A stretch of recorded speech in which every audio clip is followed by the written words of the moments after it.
Gaining experience in Fallout 4 is a fundamental aspect of the game that directly impacts your character's progression and effectiveness in navigating the post-apocalyptic world of the Commonwealth, allowing you to level up, unlock new perks, or enhance the existing ones you already have. But what if I was to say, "Help me, Steptodd, I'm stuck"? Can you beat Fallout 4 without gaining experience? Behind every bizarre tale of I like to watch Nora get railed by the Vault-Tec rep because I don't get XP from its story, there is a man sitting naked in the corner of the room. A man so receptive to the idea of gaining nothing that he sees the absence of progression as a form of purity, unfazed by the perfectly sculptured hands of Todd taking away little Timmy's bike. Ladies and gentlemen, I present to you Dr. Glorb Norbler. Don't even ask. Now, to be the biggest cuck to walk through the Commonwealth, there are some stats that I will, well, no. You see, there is simply no reason for any specifically unspecific stat choices at all, as I will not be gaining any experience, making perks extremely irrelevant. So what I'm going to be doing is spreading them across the board like I spread my cheeks for Todd. Evenly. Mrs. Abel points out the obvious. I become a human popsicle stick and watch as a bald man kills my wife and steals my child, which is okay, as she was having an affair with the Vault-Tec rep anyway. Splendid! Splendid. As I made my way through the vault, the realization hit me like a freight train. This idea was beyond stupid. Everything I was about to do would amount to absolutely nothing. No character progress, no perks, just wandering the Commonwealth as a bottle-capped slave. Even the little green man in my Pip-Boy agrees. Dr. Glorbnorbler was about to face the harsh reality of being utterly daddy-dominated by the wasteland. Come on, squeal! Making it out of the vault, I was left unamused by the discovery of Sanctuary. But this was just the start of the misery. You see, when I was saying gaining no XP, I truly mean gaining no experience at all. See this locked suitcase over here? That's it. See this makeshift bomb sitting on top of the vault? See this rad roach meat I'm about to grill?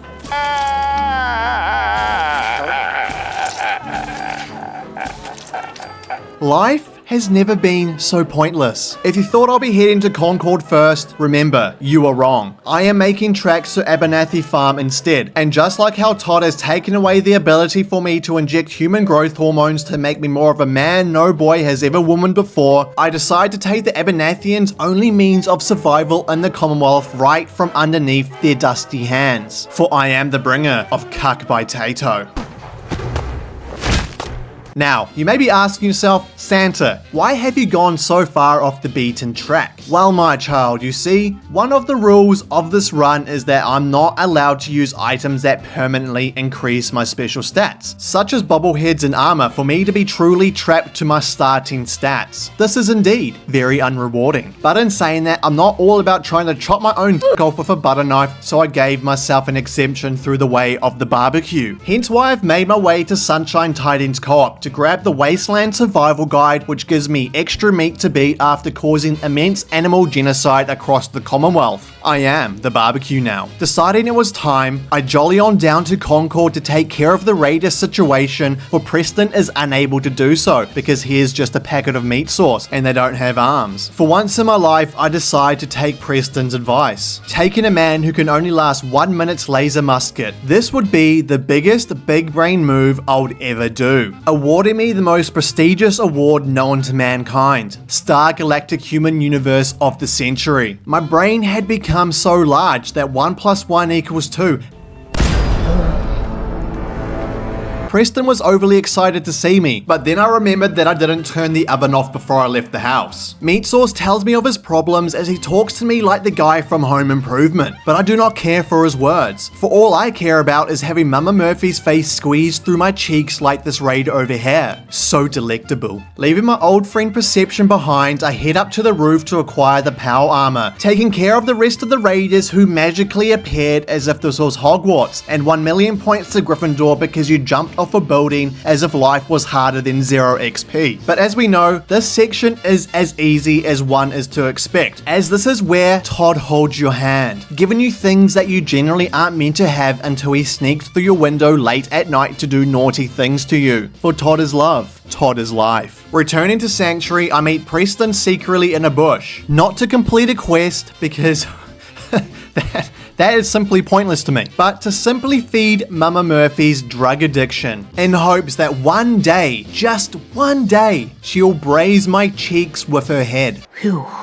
Wow. As that famous saying goes, thinking is believing, and believing is to have Mama Murphy's succulent wrinkle bags of fun flap on my shoulders. Such philosophy, much star galactic human universe of the century. After indulging myself with a ghoul circle jerk on a mouldy mattress, I make tracks down to Cambridge police station where I so selflessly put my body on the line, striking sultanified men with my kink stick for a man who sounds like dance. Now generally I only come down here for a quick injection of human growth hormones, but this isn't a thing in Dr. Globnobler's world. Even though ironically he is a doctor, I never disclosed what kind of doctor he is. So now he is a urologist. I UTI Ricefield's means of medication because he is a piece of shit. But this is where something most unfortunate happened. You see, Todd somehow snuck into my computer and decided to corrupt 2 hours of footage as if playing Fallout over again and again wasn't punishment enough. A man of worship, a man of brown leather jacket, a man of 16 times the detail, betrayed. I prayed to Bethesda, asking for guidance, asking why I was being punished. Maybe it's because I keep over-sexualizing the Howard himself. Maybe it's because Bethesda isn't actually a spiritual being, but in fact a company that publishes video games. We'll never know. So here's Ali saying something important. Bald head. I head over to break into the cereal man's house only so I can show you that Dr. Globnobler is ready for the NBA, for he is a man of ball. Valentine insists that I show Dogmeat a cigar as if he was some sort of connoisseur, but before the great endeavor to Fort Hagen, I headed back to Sanctuary for Mama Murphy was waiting, for she is always waiting. I built her a throne fit for the queen she is, placing it in between a toilet and bath, giving her access to basic amenities so she doesn't have to leave, for I am a nice person who just wants to help out an old lady.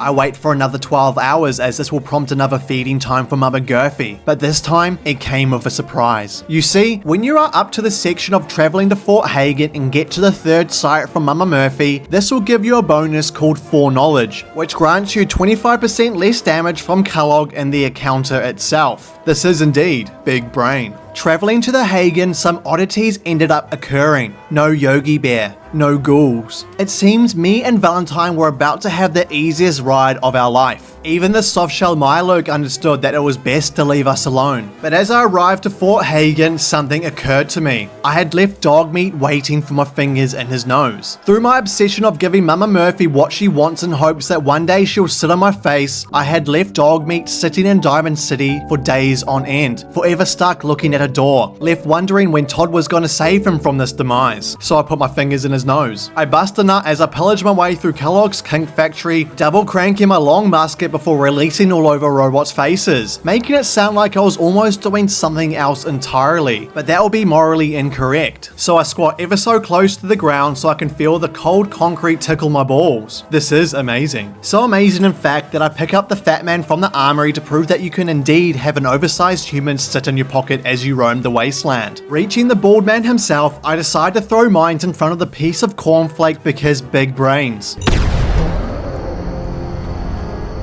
I go back to Diamond City to talk missing children. I go back to Sanctuary to feed the Gurphy. I take away her basic amenities because sleeping bag. She gives me a code that shuts down the Corsair and Green Tech genetics.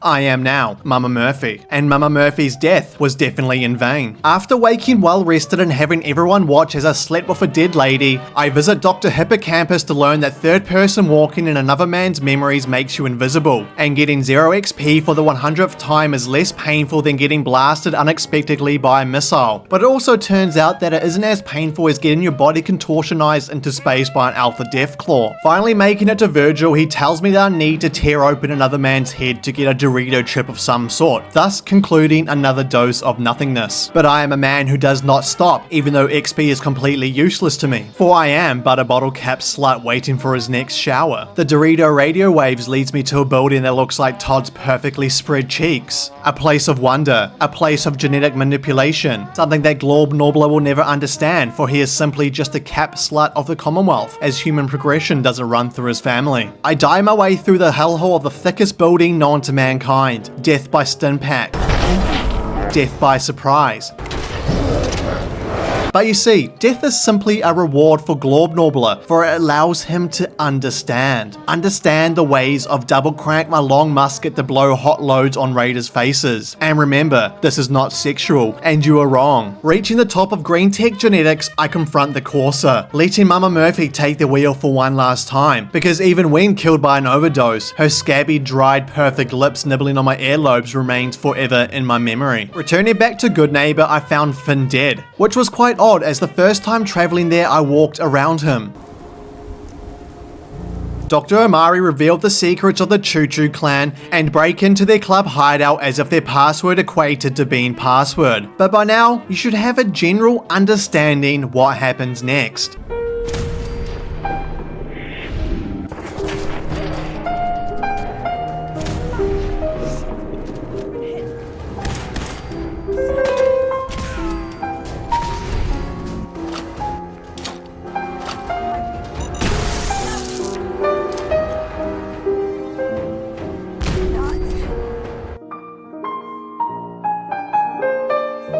Heading back to TemuWish.com made in China banners hidey hole, he questions my ability. Questions if I know people. So I stare deeply back at him through my moldy moist rag that has been sitting over my head for weeks on end. Most likely smelling of old-blooded semen for reasons I cannot disclose. Making my way back to Cambridge Police Station, Dance invites me for some unsolicited hot adult action, disclosing the possible reason why my rags smell the way that they do. And was left disappointed once again when he actually meant he wanted to take me for a ride in a vertibird. Arriving on board the Pride one, Adolf Maxim declares his hate for the color green as he asks for me to go over to a fort that is very strong and smells somewhat funky. So off I headed on a vertibird to eradicate Swan's half-brother once removed from his father's side by 1,000 bullet holes. I once again double crank my long musket to shoot streams of hotness onto big green men, making my way through Fort Look How Big My Muscles Are, clearing out what seemed to be Virgil's long line of family heritage. Me and Dance, hand in hand.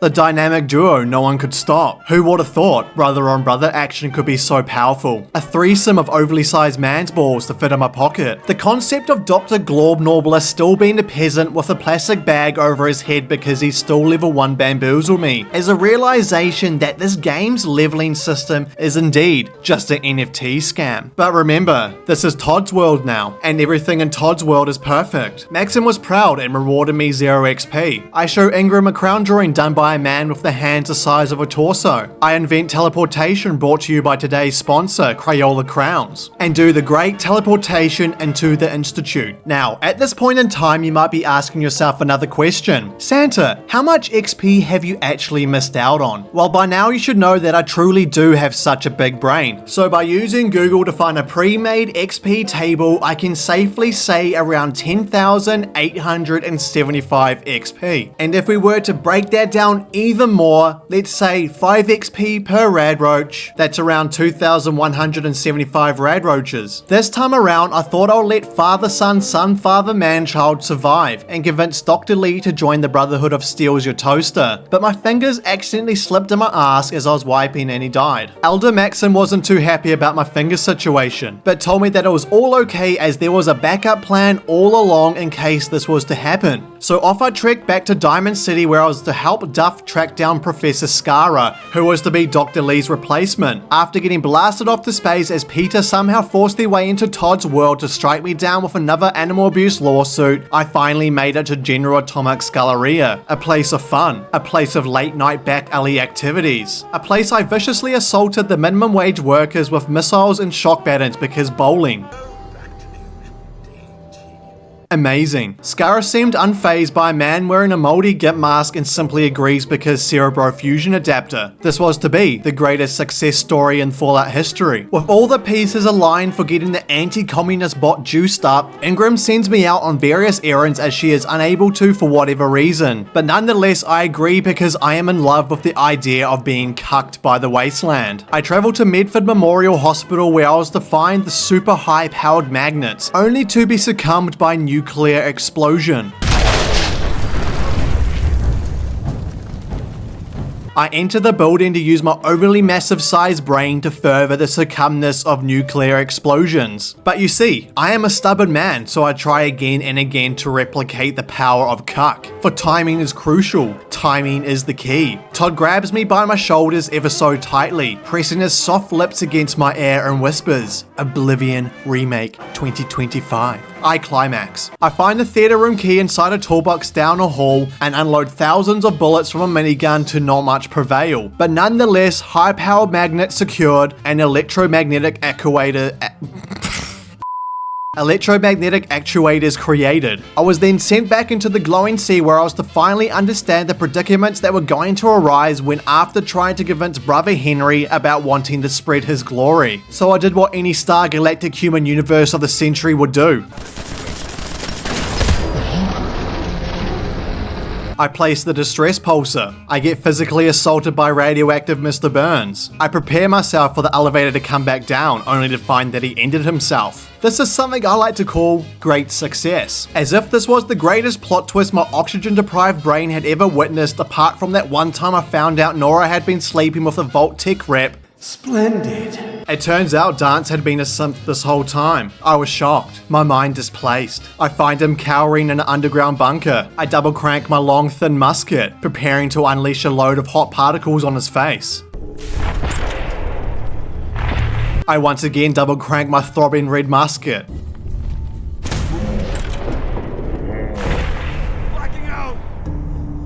I once again double crank my fucking laser musket to kill this cunt.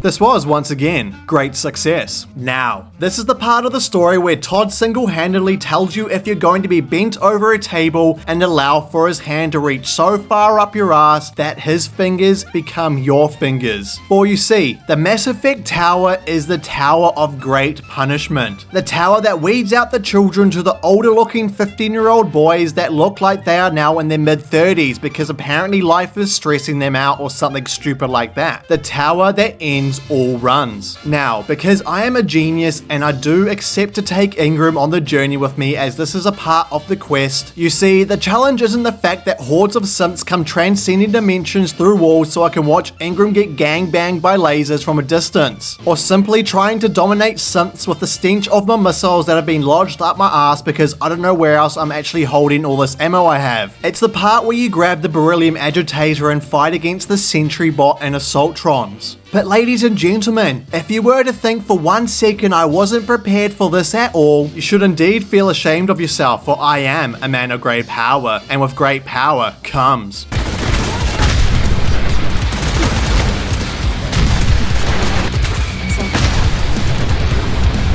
I travel up an elevator. I flood anti-communist bots' guts with this massive rod. I travel back down an elevator as the beginning of the end was nigh. I do absolutely nothing as the world around me goes on. It was finally my turn to sit and watch people get f***ed. Wait, hold on a second. The great laser light show commences as I showcase my dominance of being a man that wears a mask that is covered in human excrement that hasn't been washed for months. Liberty Prime spreads the cheeks of Mother Earth with his Clifford the Big Red Beam, exposing the back door of the Institute. This is truly amazing. Adolf Maxim gives me the fusion pulse charge as we brace for the final maneuver in this perfectly crafted, flawless plan. I attempt a 360 no-scope from a window. This was indeed a great success. A gorilla watches me as I slowly load a missile into a launcher. I simply stand once again to take in my surroundings as everyone does everything for me. This is the power of level 1. But that is not to say that I didn't help. For you see, I am a man of honor. I am a man of hit vulnerable humans with a king stick. I throw father, son, father, child, old man, boy down the stairs and get told vertibirds aren't allowed to land underground. This indeed breaks my immersion. The battle continues as I make my way into the reactor room where I was to get reactor roomed in the face. place. So I reactor roomed a year 2018 back. The fusion pulse charge was placed. A robot child tried to blackmail me. Thus started the new inspiration for a new Linkin Park song. I activate the detonator. The end is indeed nigh. And to answer that question, yes, you can indeed beat Fallout 4 without gaining experience. Anyway, here's me trying to kill Swan.